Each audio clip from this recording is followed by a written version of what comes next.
अस्सलामुअलैकुम।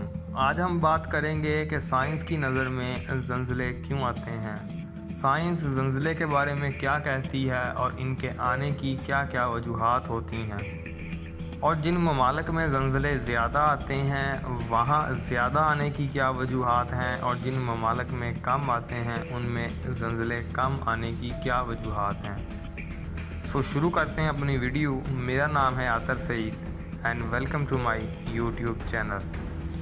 हमारी ज़मीन असल में 4 तहों पर मुश्तमिल है, यानी कि 4 बड़ी लेयर्स पर मुश्तमिल है, जिनके नाम अंदरूनी कोर, बैरूनी कोर, क्रस्ट और मेंटल हैं। और जो हमारी ज़मीन की सतह है वो 2 चीज़ों से मिलकर बनी हुई है, एक क्रस्ट और दूसरा मेंटल का सबसे ऊपर वाला हिस्सा। ये दोनों चीज़ें मिलके हमारी ज़मीन की सतह या जिल्द बनाती हैं।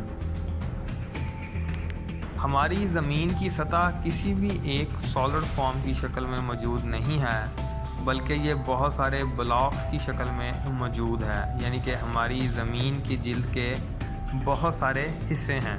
इन हिस्सों को हम टेक्टोनिक प्लेट्स बोलते हैं, इन ब्लॉक्स को हम टेक्टोनिक प्लेट्स बोलते हैं।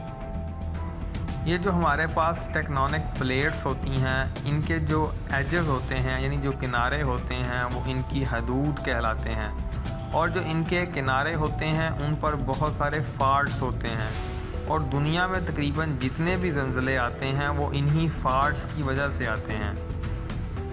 और ये जो प्लेट्स होती हैं ये हिलती रहती हैं, घूमती रहती हैं, और ये आपस में टकरा भी जाती हैं, और जब ये टकराती हैं तो ज़लज़ला आता है। यानी कि जब 2 प्लेट्स के किनारे आपस में टकराते हैं, चूँकि वहाँ पर मैंने बोला कि वहाँ पे फाल्ट्स होते हैं, यानी कि उनके किनारे खरदार होते हैं, तो वो आपस में फंस जाते हैं, यानी 2 प्लेटों के किनारे आपस में फंस जाते हैं, और बाकी तमाम की तमाम प्लेट हिलती रहती है।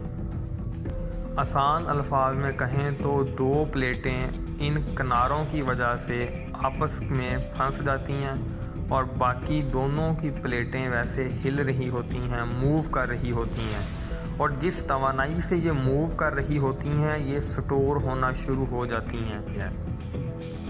और आखिरकार जब प्लेट्स में इतनी एनर्जी आ जाती है कि वो उन किनारों को आपस में अलहदा कर सकें, अनस्टिक कर सकें, तो वो एनर्जी फिर वेव्स की फॉर्म में रिलीज़ होती है, जिसकी वजह से ज़लज़ले आते हैं और हमारी ज़मीन हिलती है। ये थी साइंस की नज़र में ज़लज़ला आने की वजूहात। चूँकि ये जो प्लेट्स होती हैं ये बहुत बड़ी बड़ी होती हैं, छोटी भी होती हैं, लेकिन ज़्यादातर ये इतनी बड़ी होती हैं कि कई हज़ार मरबा किलोमीटर तक ये फैली जाती हैं। जिन इलाकों में ज़लज़ले ज़्यादा आते हैं उनमें एक वजह ये भी होती है कि उन ममालिक में 2 प्लेटों के आपस में जोड़ होते हैं, इनके उन ममालिक में 2 प्लेटें आपस में जुड़ रही होती हैं। अब पाकिस्तान में ज़लज़ला कम आने की वजूहात ये हैं कि हमारी प्लेट का जोड़ दूसरी प्लेट के साथ हमारा जो कोहमालिया का पहाड़ी सिलसिला है वहाँ पे जाके आता है, लिहाजा इसी वजह से वहाँ पे ज़्यादा ज़लज़ले आते हैं और बाकी मुल्क में एज़ कंपेयर टू उन हिस्सों के कम शॉक्स महसूस होते हैं। बाकी ईरान, जापान में तकरीबन ये 2 ममालिक ऐसे हैं जहाँ पर बहुत ज़्यादा ज़लज़ले आते हैं, और यहाँ पे ज़लज़ला ज़्यादा आने की वजूहात यही हैं कि इन 2 ममालिक में जो प्लेट्स के आपस में जोड़ हैं वो मौजूद हैं, जिसकी वजह से यहाँ पर जो मेन शॉक्स आते हैं वो इन ममालिक में आते हैं, जिनकी वजह से काफ़ी नुकसानात होते हैं। बाज़ औक़ात ज़लज़ले के बाद भी ज़लज़ले आते रहते हैं, यानी कि जो सबसे पहला ज़लज़ला आता है, यानी कि जो मेन ज़लज़ला होता है उसे बोलते हैं मेन शॉक, और जो इसके बाद छोटे छोटे ज़लज़ले आते रहते हैं उनको बोलते हैं आफ्टर शॉक्स या फोर शॉक्स। ये जो आफ्टर शॉक्स होते हैं ये कई हफ्तों तक, कई महीनों तक, इवन के कई सालों तक जारी रह सकते हैं, ये इस बात पर इन्हिसार करते हैं कि आखिर मेन शॉक किस शिद्दत का था। आई होप कि आपको ये वीडियो पसंद आई हो।